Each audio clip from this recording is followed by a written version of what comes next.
எபிசோட்கான first promo release பண்ணியிருக்காங்க. So இந்த ப்ரோமோவை பார்க்கும்போது ஒரு விஷயம் தாங்க தோணுது, மஞ்சரி காலி.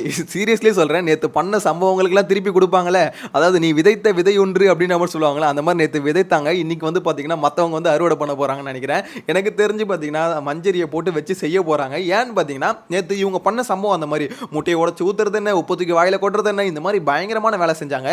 யார் இதை வந்து மஞ்சரிக்கு திருப்பி பண்ண போகிறா அப்படின்றத இங்கே கேள்விக்குறியாக இருக்குது. ஏன்னு பார்த்தீங்கன்னா இப்போ ஏஞ்சல்ஸ் எல்லாமே டெவிலாக மாற்றிட்டாங்க, கரெக்டுங்களா? அதுமாதிரி டெவில்ஸ் எல்லாம் ஏஞ்சலாக மாத்திட்டாங்க. சோ இப்படி இருக்கும்போது இப்போ டெவில் ஏஞ்சல்ஸ்னா யாரு, இதுக்கு முன்னாடி யாரெல்லாம் ஏஞ்சலா செலக்ட் பண்ணாங்க, வீட்டுக்குள்ள ஒண்ணுமே பண்ணாம ரொம்ப சேஃபா கேம் விளையாடிக்கிட்டு, அதாவது எப்படி சொல்றது, யாருக்குமே அதாவது இருக்கிற இடம் தெரியாம இருந்துட்டு போயிடணும் அப்படின்ற மாதிரி சொல்லுவாங்களே, அந்த மாதிரி இருக்கவங்களை தான் தூக்கி ஏஞ்சல்ல போட்டாங்க. அதுக்கப்புறம் பார்த்தீங்கன்னா ரொம்ப சேஃபா ஒரு மாதிரி எல்லாருக்கிட்டையும் பொலைட்டா நல்லவன் நல்லவன் மாதிரி காமிச்சிக்கிறாங்களே, ஸோ அவங்கள தான் தூக்கி ஏஞ்சல்ல போட்டாங்க. இப்போ இவனுங்களை தூக்கி டெவில்ல போட்டால் என்ன பண்ணுவாங்க, திருப்பி அதே விஷயத்தை தான் திருப்பி பண்ணுவானுங்க. இல்லை யாராவது ஒருத்தர் உள்ளுக்குள்ள காண்டு இருக்கும்ல. ஃபார் எக்ஸாம்பிள் நேற்று வந்து பார்த்தீங்கன்னா ஜெஃப்ரி செம காண்டாயிட்டாரு. அவர் வந்து பார்த்தீங்கன்னா இந்த மாதிரி தோப்புக்காரனை போட வச்சது, அவர் வந்து சும்மா சும்மா நோண்டிட்டு இருந்தது, இதெல்லாம் பார்த்தீங்கன்னா ஜெஃப்ரிக்கு வந்து ஹிட் ஆயிடுச்சு. ஸோ ஜெஃப்ரி இதை திருப்பி கொடுக்க போறாரா அப்படின்றத வெயிட் பண்ணி பார்க்கணும். அதே மாதிரி இன்னொருத்தவங்க அன்ஷிதா நேற்று போட்டாங்களே ஒரு ட்ராமா, பயங்கரமான ட்ராமாங்க. ஆக்சுவலி நிறைய பேர் சொன்னாங்க, எப்படி சொல்றது, நிறைய பேர் வந்து அன்ஷிதா பண்ணது ட்ராமா தான் ஒத்துக்கினாங்க. ஆனால் சில பேர் என்ன சொன்னாங்கன்னா, இல்லப்பா அன்ஷிதா வந்து உண்மையிலே கேரிங்கான கேரக்டர் தான் அப்படின்ற மாதிரி. அது நானும் அக்செப்ட் பண்றேன். அன்ஷிதா இவ்வளோ நாள் இருக்கும் போது பார்த்தீங்கன்னா அவங்களுக்கு உண்மையிலே ஒரு கேர் இருக்கு. ஸோ அதை வந்து அஃபெக்ஷனை காமிக்கிறாங்க, இல்லைன்னு நான் சொல்லவே இல்லை.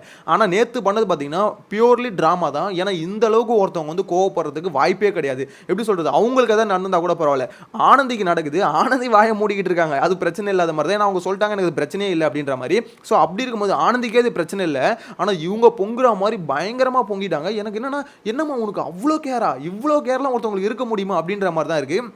இது ரெண்டு ஆங்கிளில் பார்க்கலாம். ஒன்று அன்ஷிதா இதை பண்ணுறாங்களே, அதே மாதிரி பார்த்தீங்கன்னா ஜாக்லின் வந்து இவர் ஜெஃப்ரி மேலே ஒரு கேர் காமிக்கிறாங்களே, அதாவது தோப்புக்காரனை போடும்போது கூட விட்ருங்கடா அப்படின்ற மாதிரி. அது வந்து எப்படி சொல்கிறது, ஒரு ஆங்கிளில் பார்க்கும்போது ஓகே, உண்மையில் உங்களுக்கு கேர் இருக்குது, ஜெஃப்ரி தம்பியை பார்க்குறாங்க அப்படின்ற மாதிரி இருக்குது. ஆனால் இந்த அளவுக்கு இருக்குமா அப்படின்ற ஒரு 50 நாளில் இப்படி ஒரு எப்படி சொல்கிறது பாண்டு கிரியேட் ஆகுமா அப்படின்ற ஒரு டவுட்டும் இருக்குது. அதனால தான் பார்த்தீங்கன்னா மோஸ்ட்லி நம்மளால் ஏற்றுக்க முடியல, 50 நாளில் இவ்வளோலாம் யாரும் இந்த மாதிரி பண்ண மாட்டாங்களே அப்படின்ற மாதிரி ரொம்ப உருகுறாங்க. எனக்கு என்னென்னா நாளைக்கு ஜெஃப்ரி 2 அடி போட்டு இது ஜாக்லினை போட்டு 2 வாட்டி பார்த்தீங்கன்னா நாமினேட் பண்ணும்போதும் சரி, இல்லை ஏதாவது ஒரு காரணம் வந்து இப்போ ஒஸ்ட் பர்ஃபார்மன்ஸ் சொல்லும்போது சரி, ஜாக்லினை போட்டு அடின்னு அடிச்சான்னு வச்சுக்கோங்களேன், அப்போ இதே கேர் இருக்குமா அப்படின்ற ஒரு கேள்வி இருக்குல்ல. இன்னைக்கு ஜெஃப்ரி உங்களுக்கு சப்போர்ட் பண்ணுறான், உங்கள் டீமுக்குள்ளே இருக்கான், உங்களுக்காக கேம் விளாட்றான், உங்களை யாராவது அடிச்சா வந்து சப்போர்ட்டுக்கு நிற்கிறான் அப்படின்றதுனால ஒரு கேர் வருது.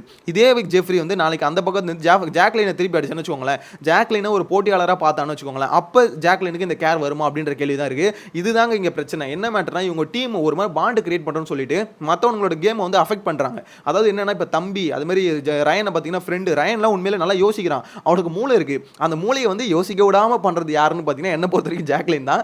இவங்க கூடயே சுத்திக்கிட்டு அவன் தனியாக நினைச்சுக்கோங்க, உண்மையிலேயே அவனுக்குன்னு ஒரு கேம் இருக்கு, அந்த கேமை சூப்பராக கொண்டு போகலாம். ஆனால் இவங்க கூட சேர்ந்துக்கிட்டு இருக்கிறதுனால கோவா கேங் எப்படி புள்ளி கேங்க மாறிச்சோ அவனுக்கும் அதில் ஒரு பங்கு இருக்கு. ஏன்னா சௌந்தர்யா மார்க் பண்ணும்போது பார்த்தீங்கன்னா அவன் அமைதியாக தான் இருக்கான். ஸோ இது எப்படி சொல்றது, அவன் இப்போ இவங்க சேர்த்தப்போ வந்து அவங்களுக்கும் அஃபெக்ட் ஆகும், அவனுக்கும் அஃபெக்ட் ஆக தான் செய்யுது. அவன் யாரையும் மார்க் பண்ணல, இருந்தாலும் பக்கத்தில் கொஞ்சம் சிரிக்கிறல, அது வந்து தப்பு தானே அப்படின்ற கேள்வி தான் இங்கே வருது.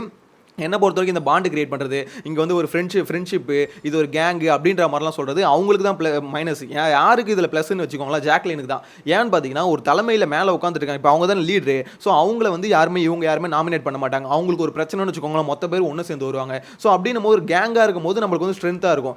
எப்போ இது வந்து ரொம்ப பிரச்சனையாகி ப்ரோக் ஆகும்னு பார்த்தீங்கன்னா, யார் வந்து இப்போ எப்படி சொல்கிறது, கூட்டம் எண்ணிக்கை குறையும் பார்த்தீங்களா, எண்ணிக்கை குறைய அவங்களுக்குள்ளேயே அடிச்சுக்க வேண்டிய ஒரு சுச்சுவேஷன் வரும். அப்போ தான் பார்த்தீங்கன்னா இதெல்லாம் வந்து உண்மையான கேரக்டர் யார், உண்மையிலே நீ தம்பியா பார்க்குறியா, உண்மையிலேயே அவனை ஃப்ரெண்டாக பார்க்குறியா, அவ்வளோதானே, நீ தாண்டா என்னோட உயிர் அப்படின்ற மாதிரிலாம் பேசுகிறாங்களே. ஸோ இது எல்லாமே அங்கே தான் வெளியே வரும் அப்படின்ற மாதிரி தான் தோணுது. எனிவேஸ் இன்னைக்கான ஃபர்ஸ்ட் ப்ரோமோ வச்சு பார்க்கும்போது பார்த்தீங்கன்னா யாரெல்லாம் நேற்று அஃபெக்ட் ஆனாங்களோ அவங்கள திருப்பி கொடுக்கறதுக்கு அவங்களுக்கு ஒரு வாய்ப்பு. ஆனால் கொடுப்பானுங்களா இல்லையான்னு தெரியல. ஏன்னா நார்மலாகவே இவனுங்களாம் சேஃப் கேம் விளாட்றவனுங்க. ஸோ இப்போ திருப்பி வந்து டெவிலா மாதிரியே சேஃப் கேம் விளாட்றதுக்கு அதிகபட்ச வாய்ப்பு இருக்குது. நேற்று அருண் சொன்னார்ல, கேம் இப்படி தான் விளாடணும், ரொம்ப நாசுக்காக விளாடணும், அந்த மாதிரி நான் அடித்து சொல்கிறேன், நாசுக்காக விளாட்றதுக்கு தான் மேக்ஸிமம் ட்ரை பண்ணுவானுங்க. ஒரு சிலர் தான் எனக்கு தெரிஞ்சு கொடுக்கறதுக்கு வாய்ப்பு இருக்குது. இதில் சாச்சனா மஞ்சரி இவங்களை வச்சு செய்ய போகிறது யார் அப்படின்றது தான் தெரியல. ஏன்னா சம்பவங்களை அந்த மாதிரி பண்ணிட்டாங்களே, கண்டிப்பாக அதுக்கான விளைவுகளும் இருக்குல்ல. ஸோ அது இவங்களை அக்செப்ட் பண்ணி தான் ஆகணும். நேற்று யார் எப்படி ட்ரீட் பண்ணாங்களோ அதே மாதிரி தான் அவங்களையும் மற்றவங்க ட்ரீட் பண்ணுவாங்க. இப்போ முத்துக்குமாரனையும் தீபக்கையும் பார்த்தீங்கன்னா சத்யா அடிக்கணும் முடிவு பண்ணிட்டுருக்காரு, ப்ரோமோல பார்த்தாலே தெரியுது.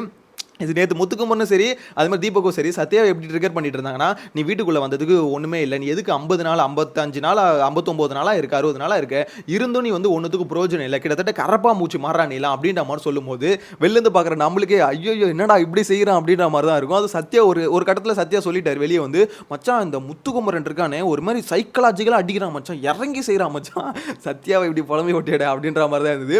உண்மையிலே சொல்கிறேன். ஆக்சுவலாக எல்லாருக்கும் வெளியில் இருக்க தாட்டான்னு வச்சுக்கோங்களேன், சத்யா உள்ளே போய் ஒன்றும் பண்ண நம்ம என்னென்ன சொன்னோமோ அதை தான் பார்த்தீங்கன்னா சத்யா மூஞ்சி முன்னாடி சொன்னது. ஸோ சொன்னோன்னு பார்த்தீங்கன்னா சத்யாவால் அக்செப்ட் பண்ணிக்கவே முடியல. ஐயோ என்னடா இது இப்படி பேசுகிறான்னு நம்மள அப்படின்ற மாதிரி. இருந்தாலும் அங்கே சிரிச்சு மலிப்பி எப்படி சொல்கிறது, அவர் கேரக்டர்னோ அந்த கேரக்டரில் மேக்ஸிமம் ட்ரை பண்ணார், சிரிச்சுக்கிட்டே ஓகே சமாளிச்சிடலாம் அப்படின்ற மாதிரி. ஆனால் உள்ளுக்குள்ள அவருக்கான வழி என்னன்னு வெளியே உட்காந்து அவங்க கேங் கூட பேசும்போது தான் சொன்னார், மச்சான் அவன் இறங்கி செய்கிறான், ஒரு மாதிரி டிஃப்ரெண்ட்டாக செய்கிறான் அப்படின்ற மாதிரி. இன்னைக்கு லைவ்ல கூட பார்த்தீங்கன்னா இப்போ காலையில் முத்துக்குமரனும் சத்யா உட்காந்து பேசும்போது, மச்சான் நீ பேசுறது எல்லாமே ரொம்ப கஷ்டமாக தான் இருந்தது, இருந்தாலும் நீ அது கேமுக்காக பண்ணுற அப்படின்ற மாதிரி புரிஞ்சுக்கிறேன் அப்படின்னு நம்ம 2 பேரும் உட்காந்து பேசிட்டு இருந்தாங்க. உண்மையிலே சொல்கிறேன் சத்யா வந்து அதில் பாதிக்கப்பட்டுட்டாரு தான். ஏன்னா எப்பவுமே ஆனந்தி சொல்கிற மாதிரி தான், எப்பவுமே பார்த்தீங்கன்னா நம்ம ஒரு வார்த்தையில் சொல்கிறது வந்து அதுக்கு ரொம்ப வேல்யூ இருக்குது. ஆக்சுவலாக நீங்கள் ஒருத்தனை அடிச்சிட்டா கூட அது மறந்துடுவாங்க. எப்படின்னா இப்போ ஓகே அதுக்கப்புறம் நார்மலாக பேசும்போது மறந்துடுவாங்க. ஆனால் நீங்கள் ஒரு வார்த்தையை சொல்லி திட்டிட்டீங்கன்னு வச்சுக்கோங்களேன், திருப்பி அந்த வார்த்தை வந்து ஞாபகம் வந்துகிட்டே இருக்கும். அதுதான் பார்த்தீங்கன்னா ஆனந்தி சொன்னாங்க, அதுதான் எனக்கு ரொம்ப அஃபெக்ட் ஆகும் அப்படின்ற மாதிரி சொன்னாங்க. எனக்கு தெரிஞ்சு சத்யாக்கெல்லாம் அப்படி தான், அவனுங்க வார்த்தையில் பேச பேச ரொம்ப காண்டாகுது. இவனுங்க ஏதாவது இந்த மாதிரி முட்டையை உடச்சி ஊற்றுறது இந்த மாதிரி பண்ணியிருந்தா கூட பிரச்சனை இல்லை, ஆனால் இந்த மாதிரி பேசி இது பண்ணுறது வந்து ரொம்ப கஷ்டமாக இருக்குது. தீபக் படத்தில் ரொம்ப கஷ்டமாக இருக்குது நிறைய பேர் சொல்கிறதுக்கு காரணம் என்னன்னா, அதை விட இது பவர்ஃபுல்லான ஒரு விஷயம் வந்து பார்த்தீங்கன்னா வேர்டு தான். வேர்டை வச்சு நீங்கள் ஒருத்தவங்களை வந்து டார்கெட் பண்ணி இந்த மாதிரி ஓகே அவனை உடைக்கணும் அப்படின்னு மாதிரி முடிவு பண்ணி பண்ணுறாங்களே, உண்மையிலேயே உடஞ்சிருவான். அந்த டாஸ்கில் இல்லை உண்மையிலேயே உடஞ்சிரும். இப்போ சத்யாவுக்கு வந்து ஒரு கேள்வி வந்திருக்கும், உண்மையிலேயே சொல்கிற மாதிரி நம்ம கரப்பாம்பூச்சி மாதிரி தான் இந்த வீட்டுக்குள்ளே வாழ்றமா அப்படின்ற கேள்விலாம் இருக்குல்ல. ஸோ இது எல்லாமே பார்த்தீங்கன்னா சத்யா ரீகலெக்ட் பண்ணிக்கிட்டே இருப்பாரு. எனிவேஸ் நீக்கான ப்ரோமோவை பார்க்கும்போது ஓகே இப்போ வந்து அப்படியே உல்டா பண்ணி விட்டுட்டாங்க, இதுக்கான விளைவுகள் எப்படி இருக்க போதுன்னு வெயிட் பண்ணி தான் பார்க்கணும். நேற்று மாதிரி பார்த்தீங்கன்னா 6 ப்ரோமோ தொடர்ந்து விடுவானுங்களா இல்லை வந்து இன்னைக்கு கண்டென்ட் இருக்காதா? ஏன்னா இப்போ தெரிஞ்சிருங்க 6 ப்ரோமோ தொடர்ந்து, அதாவது 2வது ப்ரோமோ வந்து இப்போ 10 மணிக்கு வந்துருச்சுன்னு வச்சுக்கோங்களேன், ஓகே அப்போ வந்து கண்டென்ட் இருக்குன்னு அர்த்தம். இல்லைன்னு வச்சுக்கோங்களேன் எப்பவும் போல 12 மணி 3 மணி அந்த மாதிரி விட்டாங்கன்னா இன்னைக்கான ஷோவில் வந்து இப்போ இந்த சேஃப் கேம் விளாடுனவங்களாம் டெவிலா மாறினாங்களா, இவங்களால கண்டென்ட் கொடுக்க முடியல அப்படின்றது அர்த்தம். உங்களோட தாட்ஸை மறக்காம கமெண்ட்ல மென்ஷன் பண்ணுங்க. சேனலை ஃபர்ஸ்ட் டைம் பார்த்தீங்கன்னா சப்ஸ்கிரைப் பண்ணி வச்சுக்கோங்க. நெக்ஸ்ட் வீடியோல மீட் பண்ணலாம். Bye by.